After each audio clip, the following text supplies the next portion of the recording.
안녕하세요. 조윤 목사입니다.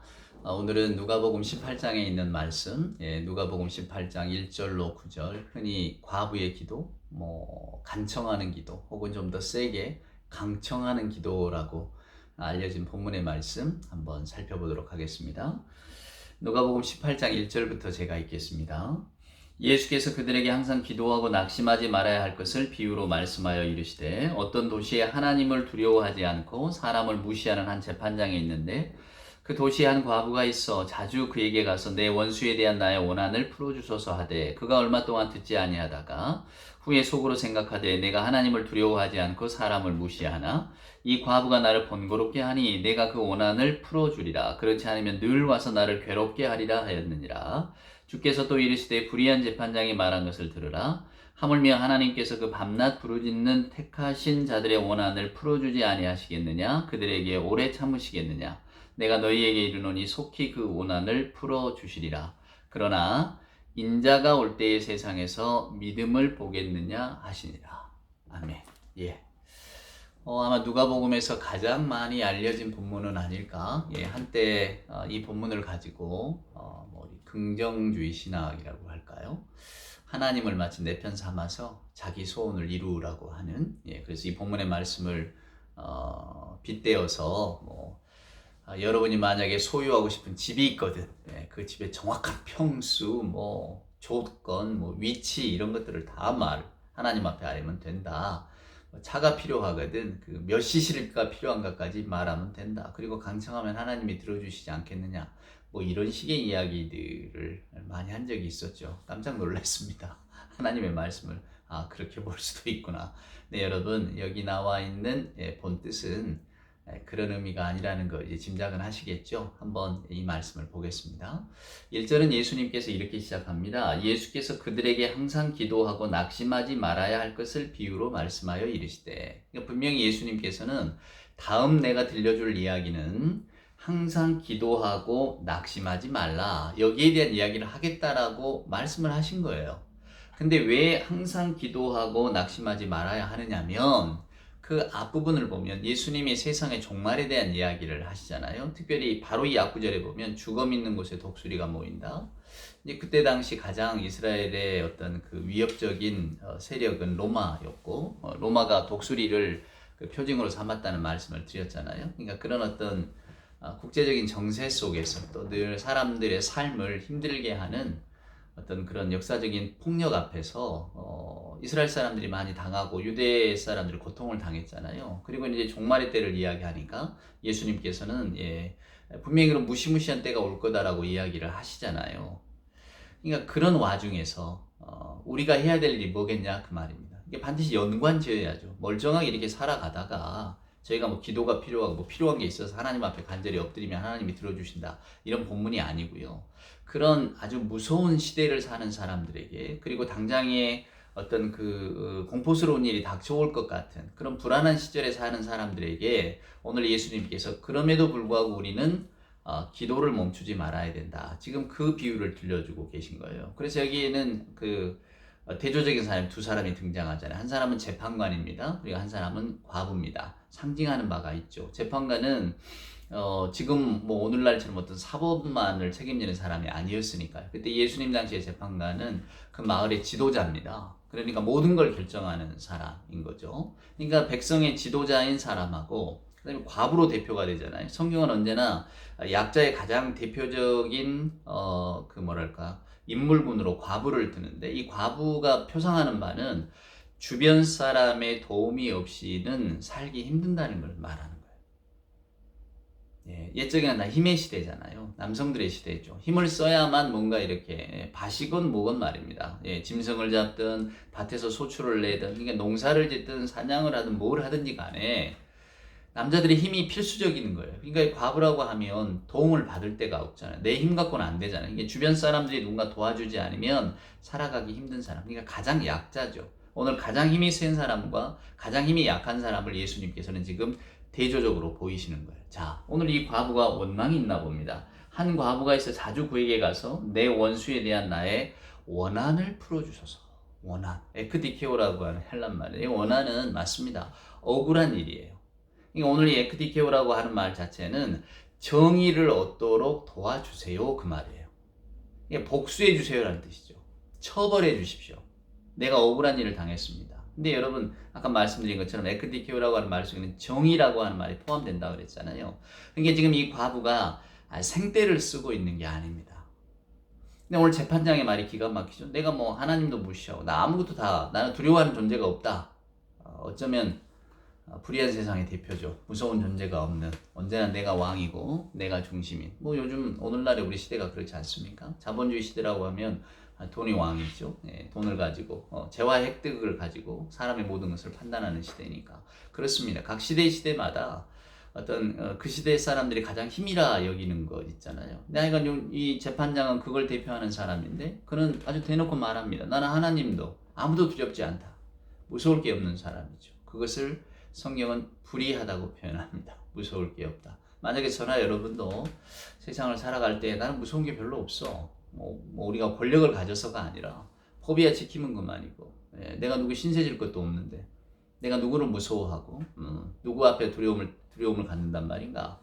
이렇게 살아가는 분들도 있을 것입니다. 맞습니다. 근데 성경은 이것이 불의하다고 표현합니다. 예, 하나님 앞에서 바르지 못하다고 하는 거죠. 하나님과의 관계가 잘 맺어져 있지 않는다는 뜻입니다. 그러니까 오늘 이 재판장은 이 재판장이 나쁜 사람은 아닐 겁니다. 우리가 뭐 도덕적으로 선하다 나쁘다 말할 수는 있지만은 어찌됐건 한 마을의 지도자고 그는 자기 세계관에 충실해서 살아가는 사람이에요. 그래서 오늘 그가 말합니다. 아유 내가 하나님도 두려워하지 않고 이 과부 이 뭐 별로 나는 내가 안중에 없는 사람이지만 너무 귀찮다. 이게 성경의 표현은 막 눈을 때리는 것 같다고 하거든요. 눈을 때리면 우리 고통스럽잖아요. 눈을 맞으면. 이 과부가 조르는 게 너무 귀찮다. 그래서 내가 들어줘야 되겠다. 이렇게 나오는 겁니다. 근데 예수님께서는 그 이야기를 하시면서 무슨 말씀을 하냐면 불의한 재판관이 말하는 걸 들으라. 하물며 하나님께서 그 밤낮 부르짖는 택하신 자들의 원한을 풀어주지 아니하시겠느냐. 불의한 재판관도 자기 귀찮아서라도 그걸 이렇게 들어주는 판국에 정의의 하나님께서 만약에 여러분들이 뭔가 바른 일, 선한 일, 옳은 일을 향해서 외침이 있다면 그것을 하나님이 안 들어주시겠느냐? 이렇게 말씀합니다. 그것을 믿음과 연결하시죠. 예, 보면 마지막 절에 보면 그러나 인자가 올 때 세상에서 믿음을 보겠느냐. 이 믿음이라고 하는 것이 결국은 하나님이 하시는 일에 대한 신뢰입니다. 내 안에서 믿음이 생겨나는 게 아니에요. 믿음은 내가 만들어내는 게 아니라 그 말입니다. 하나님이 하시는 일들을 신뢰하는 것, 성경은 그것을 믿음이라고 표현합니다. 예, 제가 최근에 테렌스 멜릭이라고 하는 영화 감독이 있어요. 미국의 감독인데 철학자죠. 예, 그래서 그의 영화는 철학적입니다. 그분이 만든 영화 The Hidden Life. 예, 내용은 단순합니다. 1939년 오스트리아의 한 농부 이야기입니다. 자, 39년이면 히틀러가 2차 대전을 일으켰던 해거든요. 그러니까 오스트리아 남자들이 징병이 되는 겁니다. 자, 딸 셋을 낳고 즐겁게 또 농사 지으면서 착실하게 살아가던 프란츠라고 하는 농부에게도 소집 통지서가 옵니다.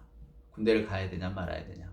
주변에 있는 모든 마을 사람들, 마을의 남자들은 이것이 나라를 지키는 일이라고 군대에 다 나가자고 합니다. 나갑니다. 그리고 실제로. 근데 프란츠는 버티죠. 그러다가 겨우 전쟁에 나갑니다. 그리고 돌아와요. 근데 그 다음 해가 됐을 때 또 소집 통지서가 온 겁니다. 전쟁에 또 나가야 된다. 그때 이제 이 프란츠라고 하는 남자가 거부를 하는 거죠. 이 명목 없는 전쟁에 남에게 왜 우리가 남의 생명을 뺏어야 되느냐. 나는 이 전쟁을 왜 해야 되는지 모르겠다. 나는 왜 히틀러에게 충성을 바쳐야 되는지 모르겠다. 거부합니다. 그래서 마을 남자들은 다 징집당하고 나갔지만은 이 남자만 남아있으니까 뭐 마을의 성당에 신부님을 찾아가서 도움을 구하고 하여간 그러면서 이 남자가 좀 남아있는 기간이 있는데 이 마을에서는 왕따가 되죠. 다 죽으러 가는데 너만 뭐냐 뭐 이러기도 하고 그리고 네 아버지는 우리 마을을 지키기 위해서 그렇게 최선을 다한 어른이었는데 너는 도대체 뭐냐. 어머니도 경멸하고 다 경멸합니다. 부인이 밖에 나가면 마을 여자들이 따돌리고요. 남자가 나가면 남자 상대를 안 해줍니다. 예. 그래서 견디다 못한 이 남자가 결국 군대에 가게 됩니다. 근데 가지만은 총 드는 걸 거부하고 히틀러에게 충성서야 가는 것을 거부합니다. 그래서 결국 그가 갈 수 있는 길은 감옥밖에 없죠. 자, 이제 재판이 벌어졌습니다. 그의 처지를 또 그의 어떤 생각을 안타깝게 여기는 변호사나 주변 사람들이 또 아내도 사형 선고를 받았다는 이야기를 듣고 이제 급하게 달려가는데, 그가 왜 사형 선고를 받느냐면 충성하고 군대 나가라. 나는 못하겠다. 사형 선고하는 겁니다. 근데 이제 그 형이 집행되기 전에 이제 아내도 그렇고 주변 사람들이 안타까워서 이거 진실한 거 아니어도 좋다. 말로만이라도 그저 히틀러 말 내가 순종하겠다라고만 하면 당신은 군대 나갈 일도 없다. 싸움터는 우리가 보내지 않을 거고 다른 곳으로 보낼 것이고 하여간 이렇게 목숨을 잃는 일이 없을 것이다. 그러니 그냥 간단하게 사인만 내라. 그럼 내가 나머지를 다 알아서 하겠다. 막 이렇게 변호사고 신부고 이야기하지만은 그 부인인 그 남편은 너무 잘 알잖아요. 남편이 얼마나 자기를 사랑하고 자기 딸들과 그리고 자기의 땅을 사랑하는지, 농사의 일, 농부의 직업을 사랑하는지 너무 잘 알고 있습니다. 두 사람이 너무 큰 사랑을 같이 나누었고 또 그렇게 목가적으로 평화롭게 살고 싶은 소망이 강렬하다는 것을 알아요. 근데 그 부인이 마지막에 그에게 이런 말을 합니다. 그냥 당신이 옳다고 생각하는 일을 하라고. 그래서 결국 그 남자는 서명하지 않고 형장의 이슬로 사라지게 되죠. 영화가 깁니다. 한 3시간짜리 영화였고요. 근데 그 오스트리아의 풍경, 마치 그냥 알프스 산맥의 조그마한 집들, 저나 여러분이 무슨 여행 그림 엽서 같은 데서 볼만한 그런 아름다운 풍광들이 계속 나오기 때문에 마치 수채화를 보는 느낌으로 지루하지는 않았는데요.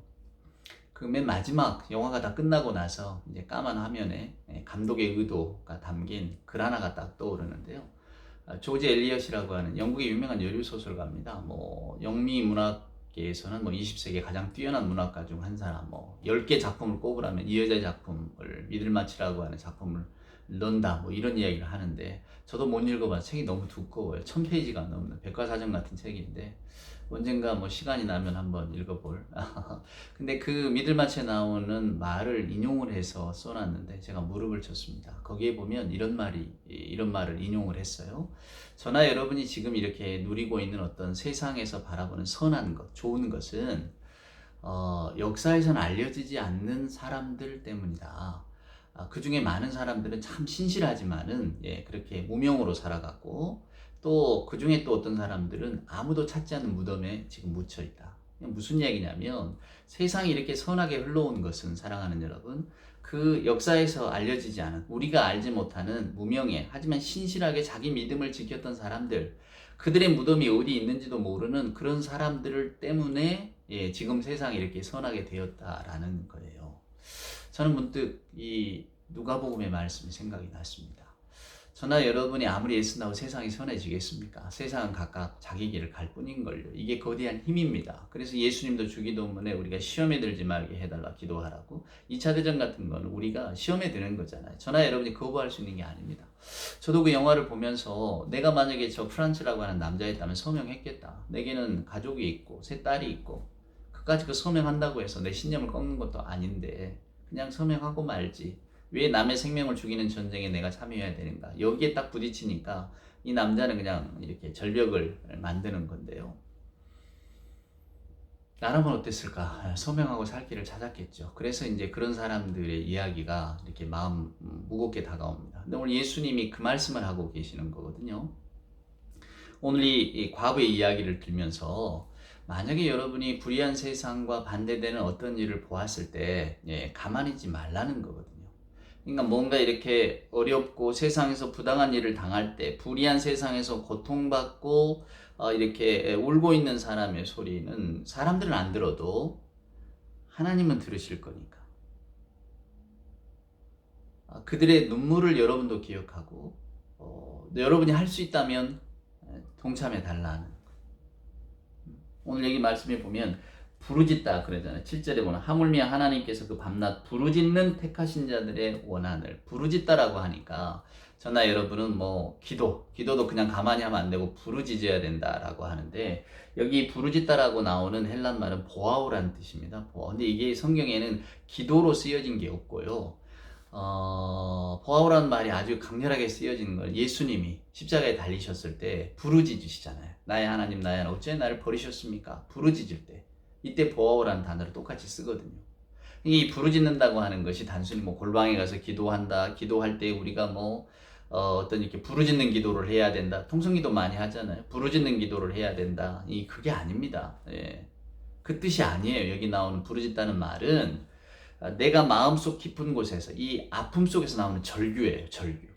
저나 여러분도 어떤 불의한 세상을 보거나 어떤 불의한 일들을 보면 우리는 힘이 없어서 야 내가 도울 힘이 있다면 내가 바꿀 수 있다면 바꾸고 싶다라는 말들이 여기까지 올라오지만 우리 능력은 안 될 때에 우리가 울부짖게 되잖아요. 주여 뭐 이렇게 하기도 하고 내가 억울한 일을 당했다면 더 크게 울부짖겠죠. 그 울부짖음을 말하는 거예요. 불의한 일을 두고 너무 원통해서 울부짖는. 근데 그 불의한 일 가운데에는 누가 있습니까? 사람이 있잖아요. 사랑하는 여러분. 예. 그러니까 아무리 어떤 사람이 자기 목적을 이루려고 한다고 해도 그것이 남의 생명을 뺏는 것이 된다면 그건 부당한 일이다. 이 프란츠라고 하는 그 오스트리아 농부의 주장이 그거거든요.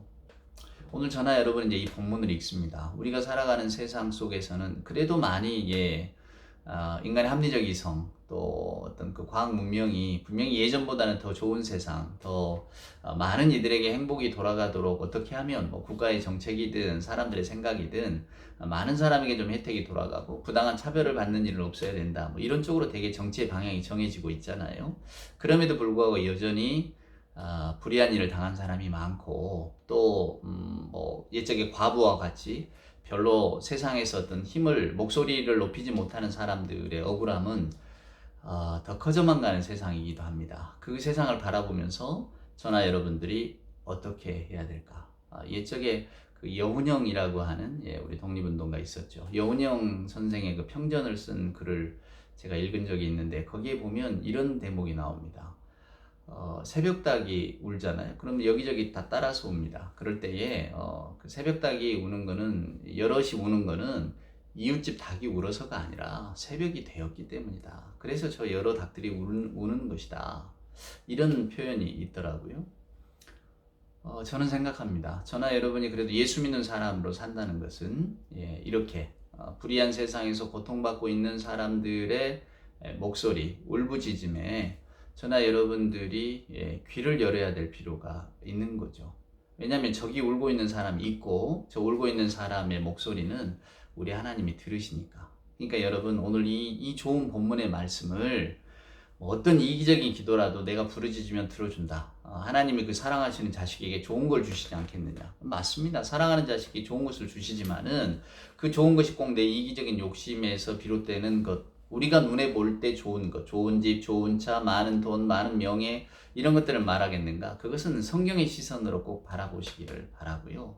그래서 이 복된 본문을 그저 내 이기적인 욕심을 채우는 본문으로 사용하지 마시고 그래 이 땅에는 많은 고통받는 사람들이 있고 또 억울한 일을 당한 사람도 많잖아요.